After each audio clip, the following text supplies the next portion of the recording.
Billionaire CEO watched the black waitress feed his autistic son, and she changed his life forever. Alexander Grant had spent his entire adult life climbing to the very top of the world. From the outside, his story was the kind of tale business magazines loved to print. A self-made billionaire, polished in tailored suits, the kind of man who looked like he belonged under the glow of chandeliers and inside glass towers that touched the clouds. Grant Global Enterprises was not just a company, it was an empire. Pharmaceuticals, finance, technology, industries that shaped millions of lives all bent under his control.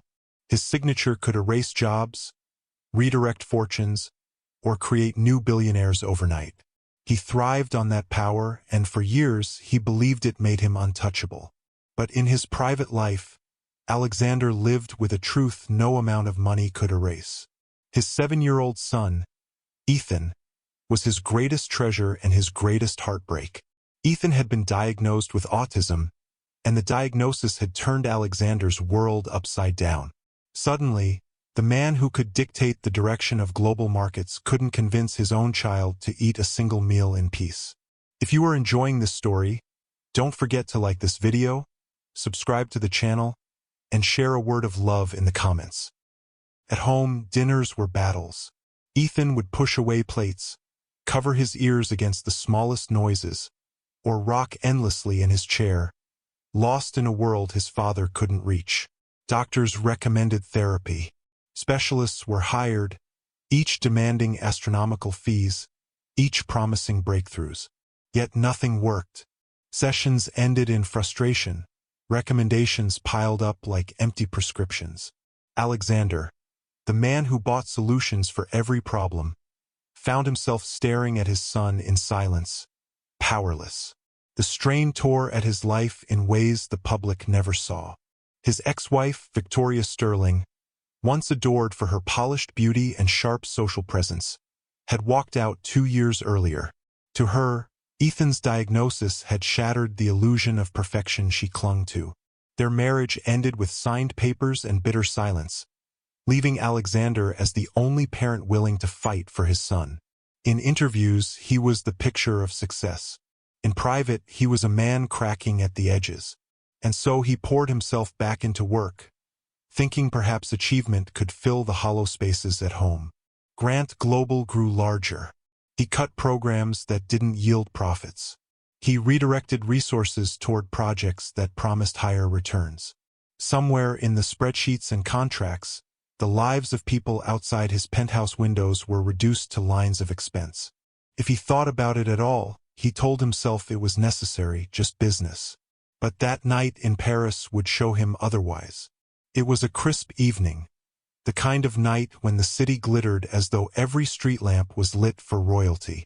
Alexander had chosen Marceline's, an exclusive restaurant where the wealthy went to be seen. Velvet booths, golden chandeliers, and a menu where even appetizers cost more than some families earned in a week. He thought the quiet elegance might calm Ethan, perhaps coaxing the boy into eating at least a few bites. Instead, the scene unfolded as it always did. A delicate plate of sea bass sat cooling on the table, untouched. Ethan rocked slowly back and forth, his small hands tracing invisible circles on the surface. The whispers started quickly. A couple at the next booth leaned close to one another, voices low but cutting. A group of businessmen at the bar glanced over their shoulders. To them, the boy was disruptive, his father negligent. They didn't see a child struggle.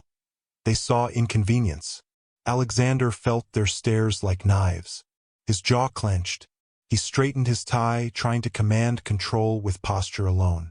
"Ethan," he whispered. Too harsh, too desperate. Nothing changed. His son remained inside the rhythm of his own world, unmoved by his father's urgency. For Alexander, this was humiliation he couldn't bear. He had brokered billion-dollar mergers without flinching, faced down competitors in boardrooms without breaking a sweat. But here, under the chandelier's warm glow, he was exposed. His power meant nothing. His son's silence swallowed him whole. And yet, as suffocating as it was, this moment was only the beginning. Something, or rather someone, was about to enter the picture and turn everything Alexander thought he knew upside down. She would not come from his boardroom, nor from the elite doctors he could summon at will. She was a face that society often overlooked, a woman standing at the margins of his world. When she appeared at his table that evening, he barely noticed her at first. Just another waitress in a black apron, balancing plates and moving quietly through the restaurant. But within minutes, her presence would challenge everything Alexander believed about power, about control, and about what it truly meant to be a father. And in the eyes of the strangers watching, it would become a moment that revealed not only the cracks in Alexander's life, but the deep prejudices and assumptions that lay beneath the surface of wealth and privilege. He had no way of knowing it yet, but this night was not simply about a child refusing to eat. It was about to unravel years of choices, expose hidden injustices, and set into motion a story that would force him to confront truths he had spent a lifetime ignoring. The moment the waitress approached, the atmosphere in Marceline's shifted. Her name was Alana Brooks. To Alexander, she appeared at first no different than the others who worked the floor. But she didn't tower over Ethan the way waitstaff usually did. She knelt beside his chair, lowering herself to his world instead of demanding he rise to hers. Her presence was calm, deliberate, almost maternal. She began to hum softly, a tune so gentle that even the clinking of wine glasses seemed to quiet around it. Ethan paused. His hands, which had been tracing circles on the table, slowed. Alana noticed. She took a small piece of the sea base, moved it in the same circular motion his fingers made, as if the food itself were part of his rhythm. To everyone's astonishment, Ethan leaned forward and opened his mouth. He ate, then another bite, and another. Alexander froze, watching his son do something that specialists, therapists, and endless effort had failed to achieve. Tears threatened at the corners of his eyes, but pride kept them from falling. Around the room, whispers changed. First confusion, then judgment. The businessmen at the bar sneered. Typical, one muttered. Of course, the staff has to raise his kid for him. A woman in pearls shook her head, whispering to her husband. That poor waitress. She probably puts up with this because of the tip. Another diner murmured. Funny how he has all that money but can't even feed his own boy without help. No one acknowledged Alana's skill, her instinct, her compassion. Instead, their eyes were drawn to her skin, to the fact that she was a young black woman kneeling beside a billionaire's table, feeding his son. Their assumptions filled the air, dripping with quiet disdain. Alexander heard it all. For once, he had no sharp retort, no commanding glare that silenced the room. Shame washed over him, not just because of Ethan's struggles, but because the woman who had reached his child was being diminished in real time. Over the next weeks, Alexander returned to Marceline's again and again. Each time, Alana was there, guiding Ethan through meals with a patience and understanding no one else had managed. She showed Alexander simple adjustments. Lower your tone, dim the light, let Ethan set the rhythm. The boy began to eat, smile, and even sit calmly for entire dinners. To Alexander, it felt like discovering a new language. But Marceline's management didn't see it that way. The head maitre d', a sharp-faced man in a tailored vest, pulled Alana aside one evening within earshot of Alexander. You're spending too much time at one table, he said coldly. This is fine dining, not a daycare. Other guests are complaining. Complaining. Alexander glanced around. He could see it. Wealthy couples, mostly white, casting disapproving glances, murmuring about favoritism. To them, Alana's devotion to Ethan was out of place, an inconvenience in their curated world of luxury. It wasn't service. It was a disruption. Soon after, the tabloids caught wind of the story. Photos surfaced. The billionaire CEO dining with a black waitress kneeling beside his autistic son. Headlines screamed with mockery. When money can't buy fatherhood, and billionaire's waitress nanny. Comment sections erupted with cruelty. Some claimed Alexander was unfit to parent. Others accused Alana of using her position to cozy up to wealth. The most vicious remarks came from those who refused to see her humanity. She's probably angling for a payout. No billionaire gives attention like that for free. Another gold digger. Her years as a special education teacher, her expertise, her sacrifice, they were erased. To the public, she was only a waitress and worse, a black waitress tied to a white billionaire scandal. The backlash spread so quickly that it reached London, where Victoria Sterling, Alexander's ex-wife, lived in her glass penthouse. Sipping champagne as she read the stories, she saw an opportunity. To her lawyer, she declared, "This proves it. He's letting a staff member raise our son. An inappropriate environment. I want custody." The threat loomed over Alexander like a storm.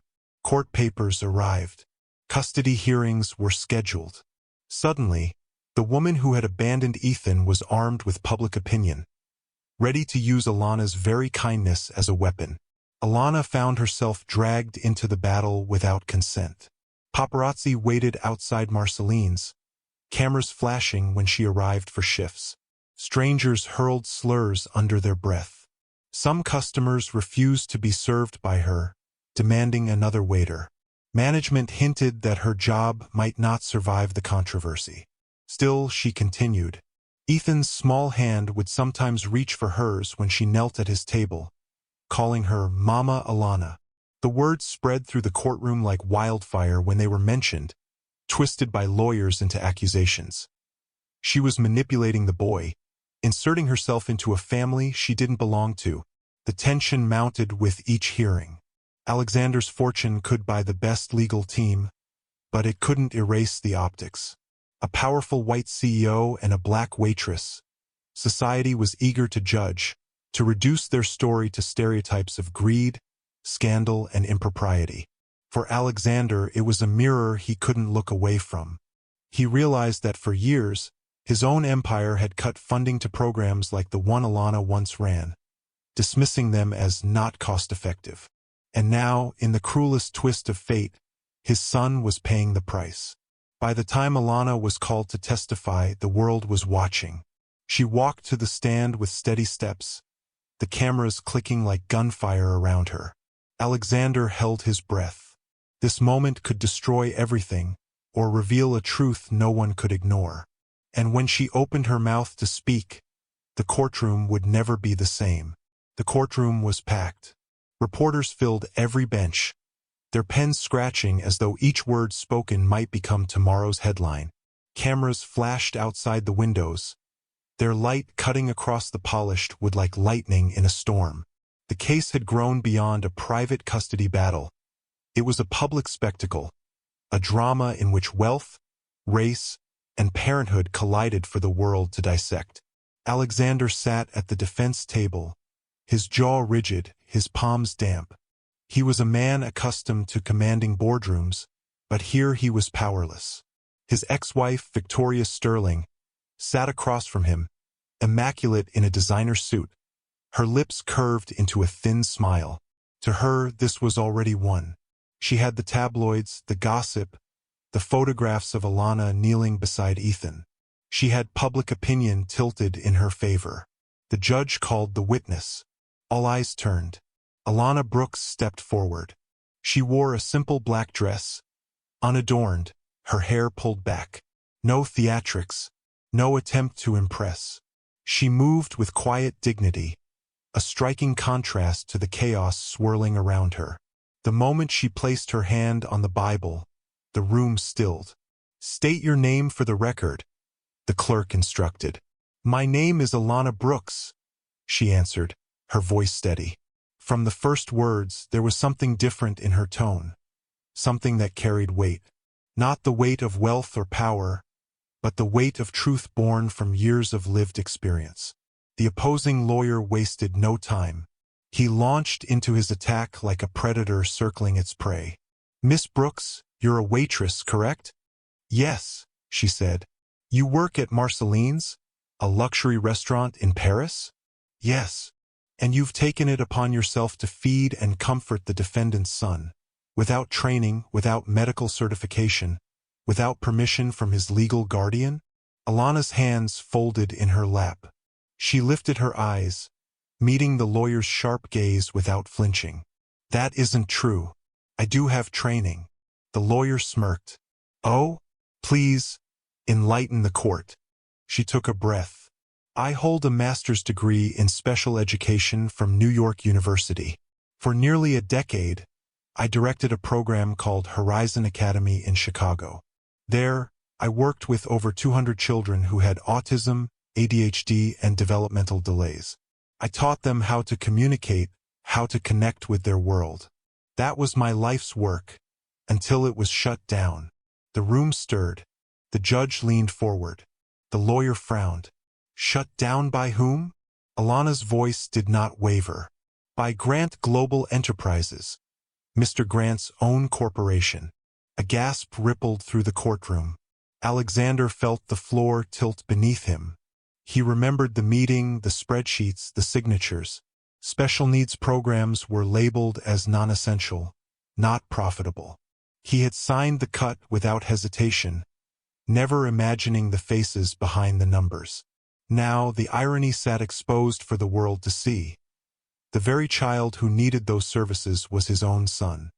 Victoria's lawyer tried to recover. So what you're saying is you hold a grudge against Mr. Grant? That your involvement with his son is a form of manipulation? Perhaps even revenge? Alana's eyes shone, but her voice remained clear.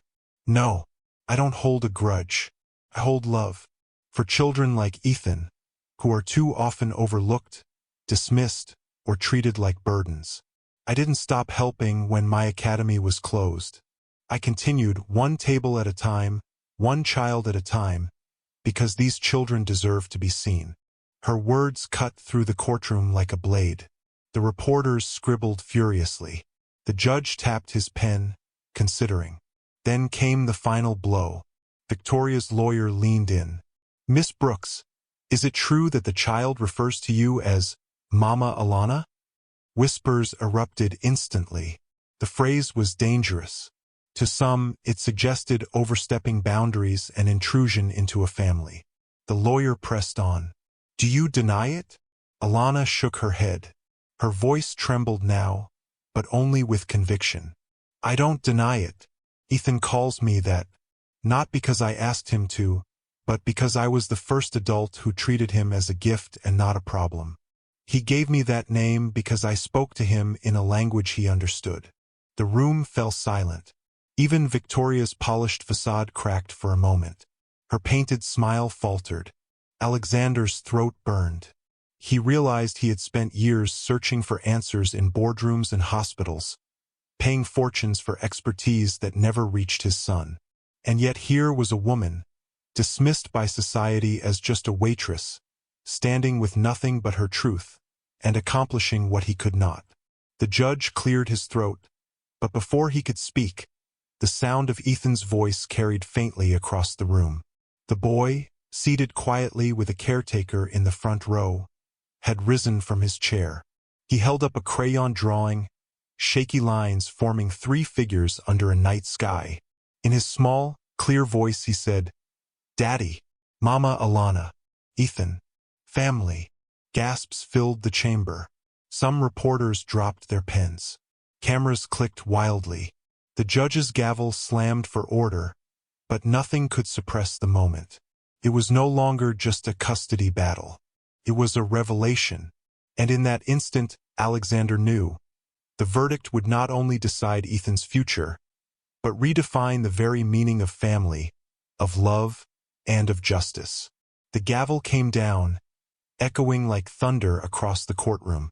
When the judge finally spoke, his voice carried the weight of the moment.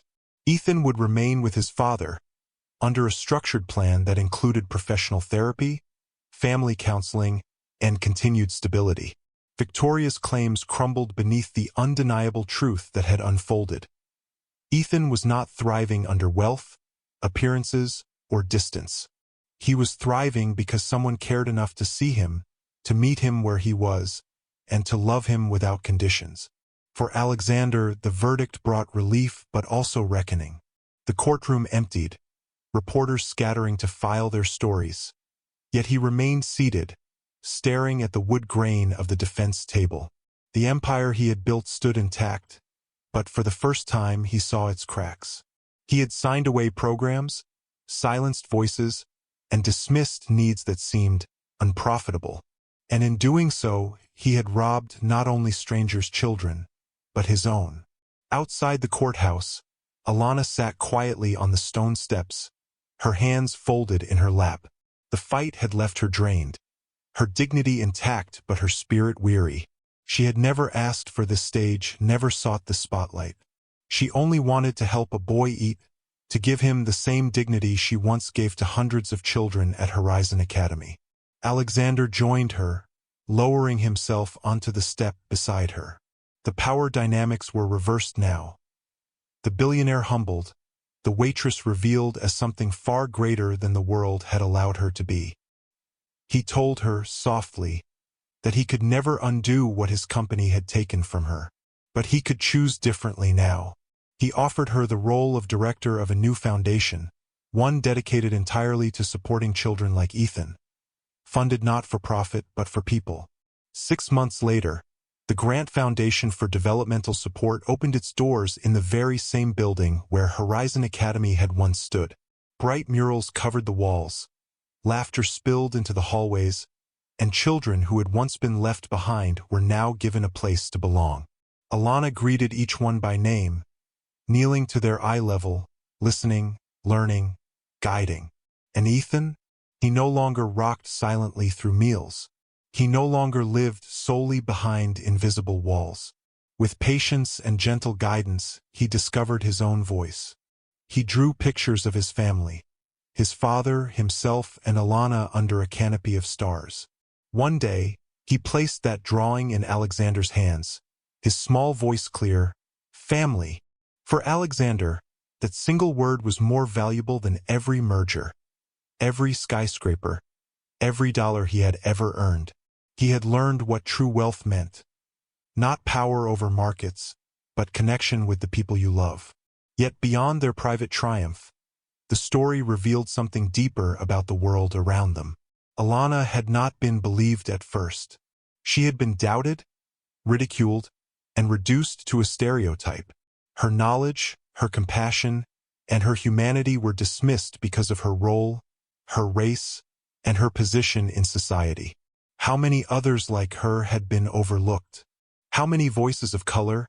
How many women? How many dedicated teachers and caregivers had been ignored simply because the world decided they didn't fit the picture of authority? This was more than a courtroom drama. It was a mirror reflecting the quiet, daily injustices that continue to shape lives. It showed how prejudice strips dignity, how systems built on profit and privilege can erase the very support vulnerable children need. And it asked an uncomfortable question. Why must people prove their worth in order to be treated as human?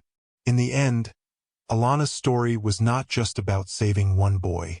It was about reminding everyone who watched that dignity and empathy can come from the places society least expects. That expertise and compassion don't always wear expensive suits. Sometimes they wear aprons, carry trays, and are forced to fight against whispers and headlines that try to silence them. As viewers, the choice is ours. We can continue to look away, to dismiss the Alanas in our communities, or we can choose to see them, to value them, to lift them, and to stand with them against injustice. Because the next child who needs help might not have a billionaire father to amplify the story. So ask yourself, when you see someone being dismissed, reduced, or judged for the color of their skin or the job they hold, will you stay silent? Or will you step forward, like Alana, and refuse to look away? Because sometimes the smallest act of recognition can change a child's life, and maybe even change the world. What do you think about Alexander and Alana's journey? Did this story change the way you see compassion, privilege, or how society treats people who are often overlooked? I'd love to hear your thoughts, so share them in the comments below. I read every single one.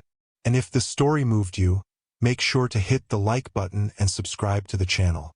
Your support helps us keep bringing you more powerful stories that spark reflection and conversation.